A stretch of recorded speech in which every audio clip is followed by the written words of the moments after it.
Bonjour, aujourd'hui nous allons faire un survol des étapes de planification et d'installation du câble chauffant pour béton de Ouellet Canada.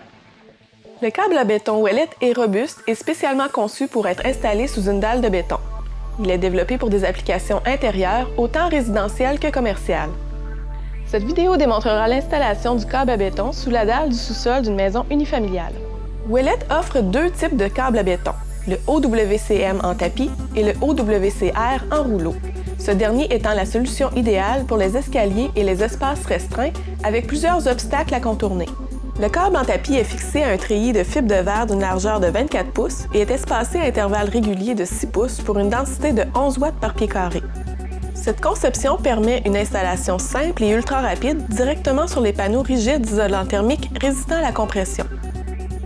Afin de choisir la grandeur de tapis ou de rouleau approprié, vous devez tout d'abord évaluer la superficie des surfaces libres à chauffer. À partir d'un plan à l'échelle, Ouellet peut vous assister dans cette étape en vous offrant le service d'évaluation de superficie. Le câble à béton vous permet de faire du chauffage de surface ou par zone. Assurez-vous de mettre le thermostat dans le mode approprié.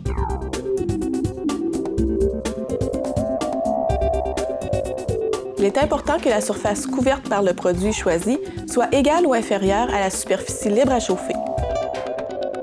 Le câble ne doit jamais être coupé, raccourci ou modifié de quelque façon que ce soit. Un schéma d'installation peut être fourni sur demande lors de l'achat d'un produit OWCM. La position des thermostats déterminera le point de départ du déroulement du tapis. Nous recommandons de laisser une distance minimum de 3 pouces entre les bandes de tapis et de 6 pouces entre le câble et des éléments fixes et autour d'un drain.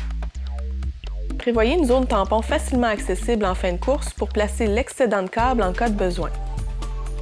En vous basant sur votre plan, tracez à l'aide d'un feutre ou de peinture en aérosol le périmètre des surfaces libres à chauffer. Avant d'entamer l'installation du câble, assurez-vous d'avoir le modèle approprié en vérifiant l'information inscrite sur l'étiquette. Aux fins de la garantie, vérifiez l'intégrité du câble. Une première mesure doit être prise avant de briser le seau de sécurité. Vérifiez la résistance à l'aide d'un multimètre et l'isolation du câble à l'aide d'un mégamètre.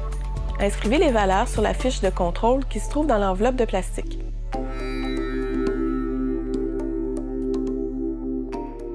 Enroulez l'étiquette autour du câble non chauffant. Passez ensuite la liaison froide dans le conduit installé vis-à-vis l'emplacement futur du thermostat. Le joint mécanique doit rester à l'extérieur du conduit et doit être bien enfoui dans le béton. Assurez-vous également que le bout du câble non chauffant reste bien au sec avant et pendant l'installation.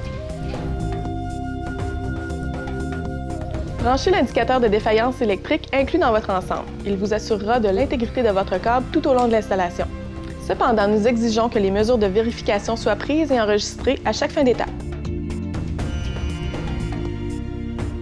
À l'aide des broches de plastique ou de ruban adhésif, sécurisez l'extrémité du tapis avant de le dérouler. À la rencontre d'un mur ou d'un obstacle, découpez le treillis et réorientez le câble dans la direction prévue lors de la planification de l'installation. Utilisez les broches de plastique ou du ruban adhésif pour maintenir chaque extrémité du tapis au sol tout au long de l'installation.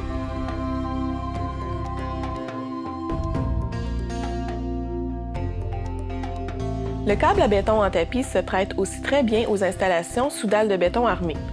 Pour ce type d'application, nous suggérons de placer le tapis sous le treillis pour faciliter le coulage du béton.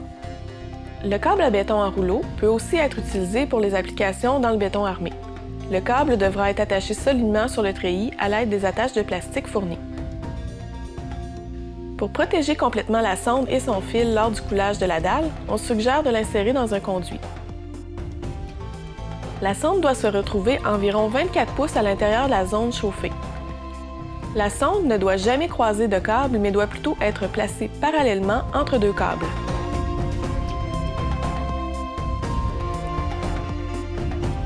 Une fois le tapis complètement déroulé, débranchez le détecteur de défaillance électrique et reprenez les mesures de vérification. Enregistrez les valeurs sur la fiche de contrôle. La construction robuste du câble permet de marcher dessus sans danger. Cependant, certaines précautions doivent être prises pour s'assurer de ne pas l'endommager avec les outils du chantier. Si vous utilisez une brouette pour transporter le béton, il est recommandé de déposer un panneau de contreplaqué sur l'installation sur lequel vous pourrez circuler tout en protégeant le câble. Il est possible d'installer plusieurs types de couvre-plancher directement sur la dalle de béton chauffé. Vérifiez auprès du fabricant si leur produit est compatible avec un système de plancher chauffant. L'installation du câble chauffant pour béton est terminée et il est maintenant temps de raccorder le système au thermostat. Ouellet offre des thermostats programmables et non programmables vous permettant de contrôler votre plancher chauffant. Le câble chauffant pour béton de Ouellet Canada est un investissement qui ajoutera de la valeur à votre commerce ou résidence tout en améliorant votre qualité de vie. Son installation est simple et rapide comparativement à un système hydraulique et ne requiert aucun entretien annuel ni protection contre le gel. Sécuritaire et fiable, ce système de chauffage procure une chaleur saine et enveloppante par rayonnement thermique. Pour plus d'informations sur ce produit, veuillez joindre notre service d'assistance technique.